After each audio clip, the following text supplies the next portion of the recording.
ये जमीन मैंने अपने मेहनत के पैसे से खरीदी है। आओ मैं एक वाकया आपको सुनाता हूँ। मेरे आका की बारगाह में एक सहाबी आए और अर्ज करते हैं, या रसूल अल्लाह, मेरा बाप मेरा सारा माल खर्च करना चाहता है। मेरे आका हुजूर सल्लल्लाहु अलैहि वसल्लम ने उनके वालिद को बुलवाया। बुजुर्ग सहाबी थे, बूढ़े सहाबी थे, एक डंडे का सहारा लेकर के आका की बारगाह में आ रहे थे। जब उनको ये पता चला ना कि उनके बेटे ने उनकी शिकायत आका से की है, तो आंखों में आंसू आ गए। रास्ते में दिल ही दिल में अरबी में अशार कहने लगे। अल्लाह अकबर। वो अरबी के अशार ऐसे थे, आका को बताया नहीं, बस दिल ही दिल में गुनगुनाते हुए आ रहे थे। जब आए आका की बारगाह में तो मेरे आका ने इरशाद फरमाया, जो तुमने रास्ते में अशार कहे हैं वो जरा मुझे सुनाओ। बताया नहीं, ये मेरे आका की शान है। मेरे आका तो दिलों के राज जानते हैं, मेरे आका तो दिलों के खतरात से वाकिफ हैं। आला हजरत पुकार के कहते हैं, और कोई गैब क्या तुमसे नेहा हो भला, और कोई गैब क्या तुमसे नेहा हो भला, जब ना खुदा ही छुपा तुम पे करोड़ों करोड़ों बाबा धारे तकबीर धारे रिसालत बस लगे आला हवा उलमा अहले सुन्नत बस्ती बस्ती करिया करिया इल्म का दरिया फैज़ का दरिया कौन बने मेहमाने काबा हज़रत अल्लामा फरमान रज़ा मंजरी दारे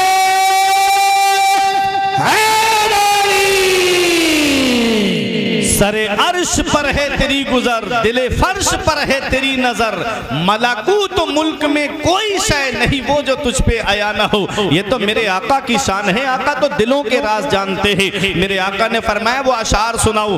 आप सुनोगे आपकी आंखों में आंसू आ जाएंगे। वो बुजुर्ग सहाबी ने जो अरबी में अशार कहे थे, उसका तर्जमा मैं आपको सुना रहा हूँ, उसका मफहूम मैं आपको सुना रहा हूँ। वो सहाबी कहते हैं, जब मेरा बेटा इस दुनिया में आया था तो मैं इसकी पैदाइश पे खुश हुआ था, और मेरा जितना माल मेरा बेटा खर्च करता मैं कुछ नहीं कहता उससे। मैं इसकी हिलाकत से, इसकी मौत से डरता था कि कहीं मेरा बेटा मुझे छोड़ के दुनिया से न चला जाए। वो कहते हैं कि इसे तकलीफ होती थी तो मैं तड़प जाता था। अल्लाह अकबर। वो सहाबी रोते हुए अशार कहते हुए आए थे, दिल ही दिल में वो अशार थे, आका को सुना रहे हैं, या रसूल अल्लाह, आज मेरा बेटा थोड़े पैसे कमाने लगा तो इसने आपकी बारगाह में आकर के मेरी शिकायत की है। मेरे आका को जलाल आ गया। मेरे आका इरशाद फरमाते हैं, मेरे आका ने उन सहाबी से फरमाया, अंता व मालो का ले अबी का, हे मेरे सहाबी, तुझ पर भी तेरे बाप का हक है और तेरी दौलत पर भी तेरे बाप का हक है। पता चला औलाद कितना भी कहे, ये माल मेरा है, ये मकान मेरा है, ये दौलत मेरी है। मदीने वाले मुस्तफा फरमाते हैं कि औलाद पर भी बाप का हक है और उसकी दौलत, उसकी जायदाद पर भी उसके बाप का हक है। बहुत अच्छी बड़ी नेमत है। बाप आंगन में लगे हुए पेड़ की तरह होता है। ऐ मुल्लापुर वालों और ऐ नौजवानों, कुर्बो जवार से आने वालों, बाप आंगन में लगे हुए पेड़ की तरह होता है।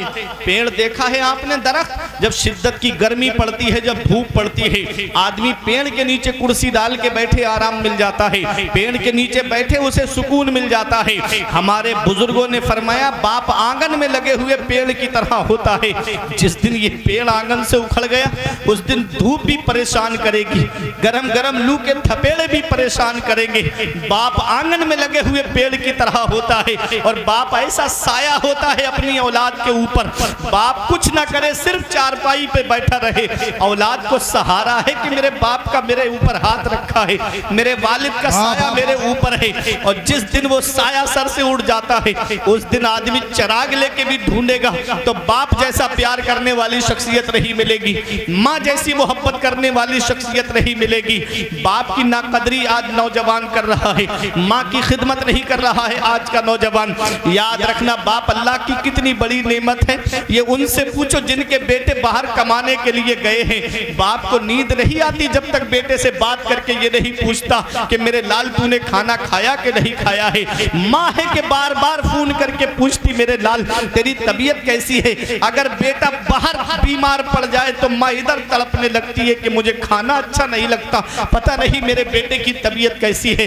ये माँ है माँ, और ये बाप है। इसका पता तब चलता है जब ये साए हमारे सर से उड़ जाते हैं। जिस दिन माँ बाप की चार चारपाई घर से उठ गई, चिराग लेके भी ढूंढोगे तो माँ जैसा प्यार करने वाली शख्सियत नहीं मिलेगी, बाप जैसा प्यार करने वाली शख्सियत नहीं मिलेगी।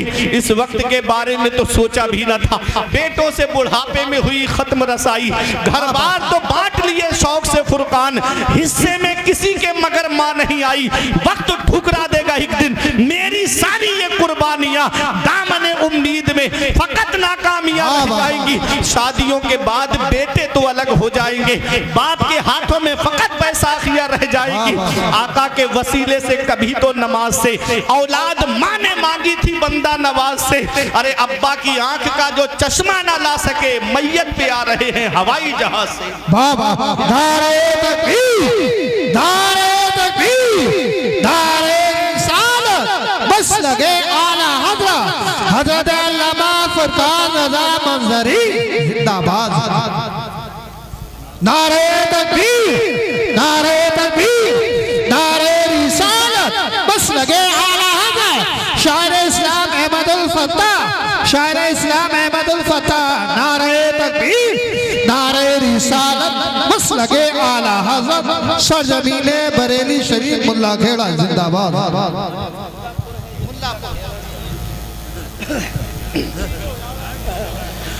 तो माँ बाप अल्लाह की बहुत बड़ी नेमत है। जिस दिन माँ बाप का साया सर से उठ गया उस दिन एहसास होता है हम कितनी बड़ी नेमत से महरूम हो गए। ऐ नौजवानों, कभी माँ बाप की बद्दुआएं लेने का सबब मत बनना, उनकी दुआएं लेने का सबब बनना। मेरे आका हुजूर सल्लल्लाहु अलैहि वसल्लम इरशाद फरमाते हैं, 3 लोगों की दुआएं कभी रद्द नहीं होती, 3 लोगों की दुआएं कभी रद्द नहीं होती। वो जब भी दुआ करते हैं अल्लाह उनकी दुआ को कबूल फरमाता है। वो 3 कौन है? मेरे आका फरमाते हैं, मुसाफिर की दुआ रद्द नहीं होती। मुसाफिर जो सफ़र की हालत में है वो दुआ करे तो अल्लाह ताला उसकी दुआ को कबूल फरमाता है। मेरे आका फरमाते हैं, मजलूम की दुआ कभी रद्द नहीं होती। मजलूम जिसको सताया जाए, जिस पे जुल्म किया जाए, सताने से बचना, किसी पे जुल्म मत करना। मौलाना रूम फरमाते हैं, मजलूम का अल्लाह के दरमियान कोई पर्दा नहीं है। हम दुआ करेंगे, हमारी दुआ बाबे इजाबत पे जाएगी, कब कबूल होगी? मजलूम की एक आह एक जहान को बर्बाद कर देती है। किसी के दिल दुखाने का सबब मत बनना, किसी को सताने का सबब मत बनना। नहीं बेटा तुम सुकून से बैठ जाओ, नहीं बहुत मेहनत से जलसा सजाया जाए, नहीं दे। इन कमेटी वालों से पूछो कैसे पैसे जमा करे होंगे, भीख की तरह पैसे मांगे होंगे तब इतना बड़ा जलसा सजा होगा। 3 लोगों की दुआएं कभी रद्द नहीं होती, मुसाफिर की दुआ, मजलूम की दुआ और औलाद के हक में उसके बाप की दुआ। जब भी दुआ करते हैं अल्लाह उनकी दुआओं को कबूल फरमाता है। आज हम दुआएं कराते फिर रहे हैं। मैं आया हजरत दुआ करो, कारोबार में बरकत नहीं होती। पीर साहब आ गए, अरे पीर साहब आ गए, हजरत दुआ कर दो, कारोबार में बरकत नहीं होती। जा कर के जगह जगह हजरत दुआ करो, कारोबार में बरकत नहीं होती। घर में माँ बाप बैठे हैं, उनसे दुआएं लो। इतनी जल्दी किसी मौलाना की, पीर की दुआ कबूल नहीं होगी जितनी जल्दी माँ बाप की दुआ औलाद के हक में कबूल होती है। आज माँ बाप एक एक पैसे के लिए परेशान हैं, माँ बाप एक एक पैसे के लिए दुखी हैं, माँ बाप दवाई के लिए परेशान हैं और बेटा अजमेर की बड़ी देग में पैसे डाल कर आ रहा है। इधर माँ बाप एक एक पैसे के लिए परेशान है, बेटा नैनीताल की सैर कर रहा है। इधर माँ बाप एक एक पैसे के लिए दुखी हैं और बेटा होटलों में खाना खा के वेटरों को टिप देकर आ रहा है। अल्लाह कुरान के दूसरे पारे में फरमाता है, सबसे बेहतर खर्चा वो है जो माँ बाप को दिया जाए। 500 रुपए कमाते हो, 100 रुपए उसमें से अपने माँ बाप को खर्चे के लिए दे दो, 400 रुपए बचे, उसमें अल्लाह इतनी बरकत अता फरमाएगा कि तुम्हारी नस्लें खाएंगी तब भी बरकत ख़त्म नहीं होगी। लेकिन माँ बाप एक एक पैसे के लिए दुखी हैं, माँ बाप एक एक पैसे के लिए परेशान हैं और बेटा है कि दोस्तों के साथ में पार्टियां करता नजर आ रहा है। इसका पता हमें तब चलता है जब माँ बाप की चारपाई घर से उड़ जाती है, तब एहसास होता है कि हम कितनी बड़ी नेमत से महरूम हो गए। आज कितना बड़ा साया हमारे सर से चला गया।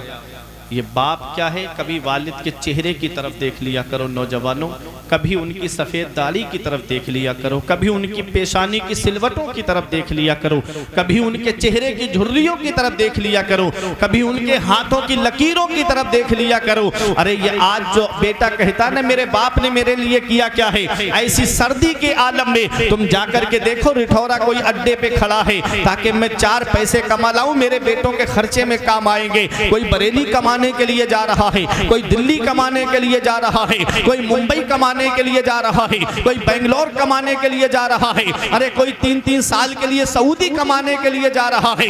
याद रखना नौजवानों, ये कोचिंग की फीस भरने वाला एक बाप है, ये इंजीनियरिंग की फीस भरने वाला एक बाप है, ये यूनिवर्सिटी की फीस भरने वाला एक बाप है, ये डॉक्टरी की फीस भरने वाला एक बाप है।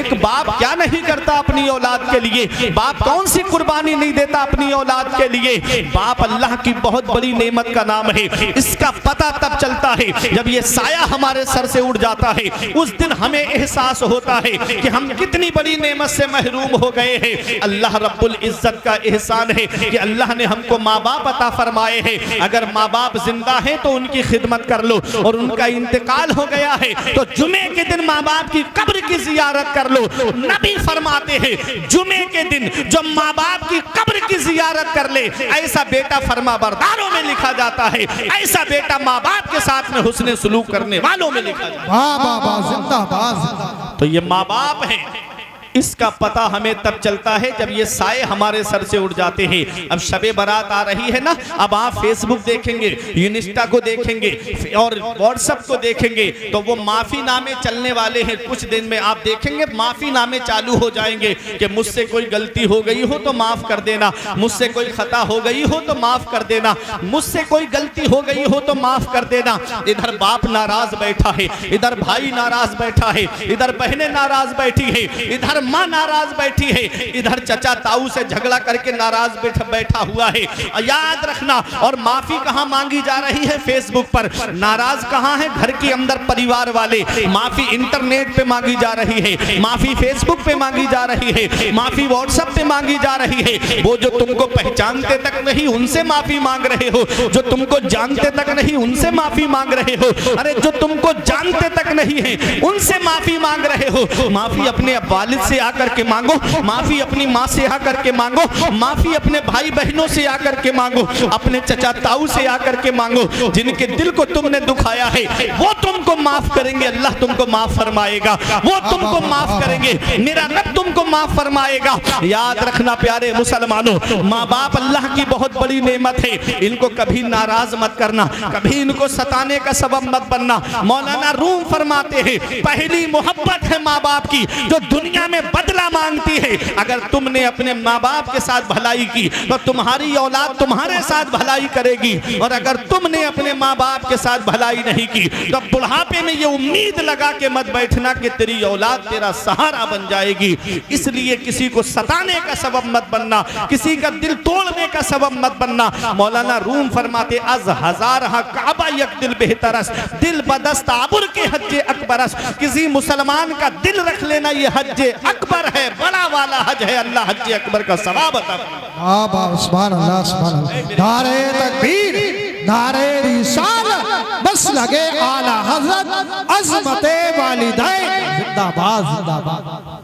अपनी आखिरत की तैयारी करो, नेक अमल करके दुनिया से जाओ, मुत्तकी बन के दुनिया से जाओ, परहेजगार बन के दुनिया से जाओ। वला तज़ेरु वाज़िरतुन विज़रा उख़रा, क़यामत में कोई जान किसी जान का बोझ नहीं उठाएगी। सबको अपना अपना हिसाब देना है, सबको अपना अपना जवाब देना है। क्या तैयारी की हमने आखिरत की, क्या तैयारी की हमने कब्र में जाने की। ये अचानक आने वाली मौतों से इबरत हासिल नहीं करते, ये अचानक आने वाली मौतों से नसीहत हासिल नहीं करते। साथ जिनके थे यहाँ लश्करो फौजो सिपाह, बेकसाना कब्र के अंदर अकेले चल बसे। एक साथ भी ना ठहरे वादा जिनका आ गया, जी के जी में रह गए अरमान सारे चल बसे। पढ़ के तू कुरान को अब जमा कर ले कुछ सवाब, कब्र पर फिर कौन आए फातिहा के वास्ते। काम वो कर ले प्यारे जिसके 22 कब्र में बागे रिजवा से खुले खिड़की हवा के वास्ते। काम दोजक के किए जन्नत का है उम्मीदवार, कसरे जन्नत तो बना है पारसा के वास्ते। वाह वाह। जो मुत्तकी हैं, जो परहेजगार हैं, वो डरते हैं अपने रब से। उनके दिल में खौफ खुदा है कि हम अपने रब के सामने खड़े कैसे होंगे, हम जवाब कैसे देंगे। और एक हम हैं कि हमारी आंख से एक आंसू नहीं निकलता। अजाब कब्र को सुने हंसी मजाक, कब्रिस्तानों में आदमी जुआ खेल रहा है, कोई मैच खेल रहा है, कोई वहाँ पर जा कर के हंसी मजाक कर रहा है, कोई मोबाइल चला रहा है।